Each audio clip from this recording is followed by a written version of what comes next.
प्रशासन की कोशिशों के बाद जमशेदपुर में फिलहाल शांति का माहौल है, लेकिन रविवार रात हुई हिंसा के निशान पूरे इलाके में जहां तहां बिखरे दिखाई दिए। जिस इलाके में हिंसा हुई वहां टूटी फूटी गाड़ियां और सड़कों पर पड़े पत्थर बता रहे हैं कि लोगों के सिर पर किस तरह हिंसा का जुनून सवार था।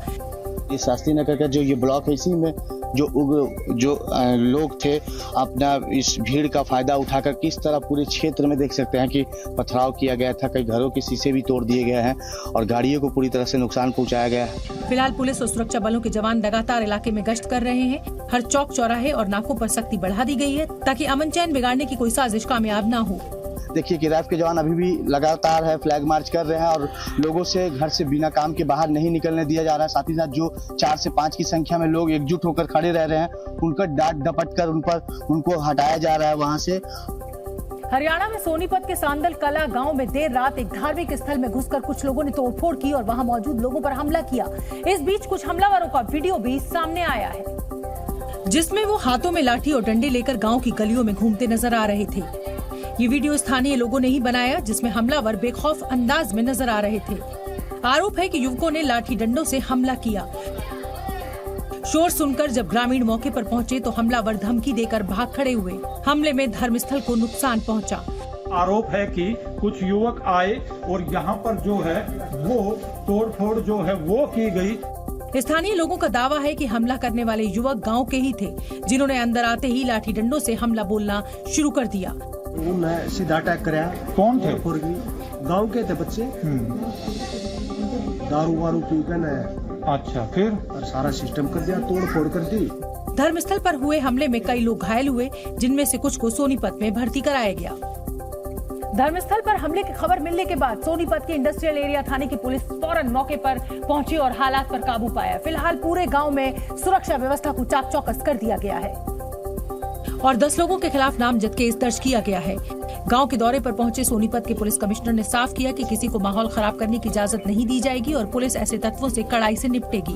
धर्म को मामले को लेकर बिना बात के कहीं पे किसी के घर घुस रहा है, किसी के धर्म स्थल पे घुस रहा है, उसके खिलाफ सख्ती से सख्ती कार्रवाई की जाएगी। ये सबको मैं संदेश दे रहा हूँ। उन्होंने कहा कि पीड़ित जब तक सुरक्षित नहीं महसूस करेंगे, उन्हें सुरक्षा मुहैया कराई जाएगी। फिलहाल इलाके में तनाव को देखते हुए बड़ी संख्या में पुलिस कर्मियों की तैनाती की गई है। पुलिस केस दर्ज कर जांच कर रही है। पुलिस ने मुकदमा दर्ज कर लिया है। कुछ लड़कों को डिटेन कर उनसे पूछताछ की जा रही है ताकि गांव का जो माहौल खराब ना हो। और फिलहाल जो स्थिति है शांतिपूर्ण तरीके से है और गांव में तमाम जो पुलिस फोर्स है उन्हें रखा गया है ताकि स्थिति कंट्रोल में रहे। उधर छत्तीसगढ़ में भी तनाव है। शनिवार को बेमेतरा जिले के बिरनपुर गांव में 2 गुटों के बीच झड़प हुई और एक युवक की हत्या कर दी गई थी। विरोध में आज विश्व हिंदू परिषद ने पूरे छत्तीसगढ़ में 1 दिन के बंद का आह्वान किया है, जिसका असर छत्तीसगढ़ के अलग अलग शहरों में भी देखने को मिला। बेमेतरा में व्यापारियों ने दुकानें बंद रखी। जहां दुकानें खुली हुई थी वहां विश्व हिंदू परिषद के कार्यकर्ताओं ने पहुंचकर शटर गिरा दिया। इस दौरान पुलिस और प्रशासन के लोग भी मौजूद थे, लेकिन इसके बावजूद दुकानें कहीं प्यार से तो कहीं जबरदस्ती बंद कराई गई। हम समर्थन सबसे मांग रहे हैं और समर्थन हमको स्वस्फूर्त मिल रहा है सबका, क्योंकि जो घटना घटी है उससे सभी आंदोलित हैं। उधर छत्तीसगढ़ की राजधानी रायपुर में बंद के दौरान वीएचपी कार्यकर्ताओं ने बस में तोड़फोड़ की। सिर्फ रायपुर ही नहीं, छत्तीसगढ़ के दूसरे शहरों में भी व्यापारियों ने दुकानें बंद रखी। इस बंद में वीएचपी को बीजेपी का भी समर्थन मिला। हालांकि दुर्ग जिले में बंद का मिला जुला असर देखने को मिला, जहां सुबह 11 बजे से ही बजरंग दल के कार्यकर्ता सड़कों पर उतरे। उन्होंने बाजारों में घूम घूम कर खुली हुई दुकानों को बंद कराया।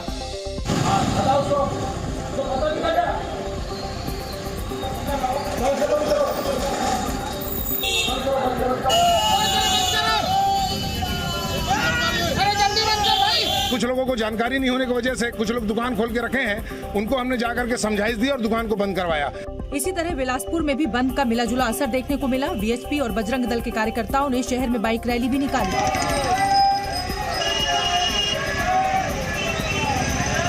वहीं राजनांदगांव में भी दुकानें बंद दिखाई दी। बाजारों में सन्नाटा पसरा रहा। विश्व हिंदू परिषद, बजरंग दल और बीजेपी कार्यकर्ता दुकानें बंद कराने के लिए शहर में मोटरसाइकिल से निकले।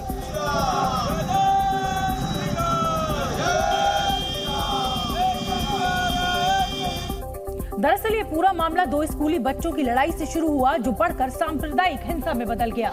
शनिवार को बेमेतरा जिले से करीब 60 किलोमीटर दूर बिरनपुर गांव में हुई झड़प में 23 साल के एक युवक की मृत्यु हो गई। वहीं कई लोग घायल भी हुए हैं। गांव में जब पुलिस पहुंची तो उस पर भी पथराव किया गया, जिसकी वजह से एक एएसआई सहित पुलिस के 3 जवान भी जख्मी हुए हैं। इसके बाद कुछ लोगों ने और माहौल बिगाड़ने के लिए गांव में आगजनी भी की। घरों में घुसकर आग लगाने की कोशिश हुई, एक गाड़ी को भी फूंक दिया गया।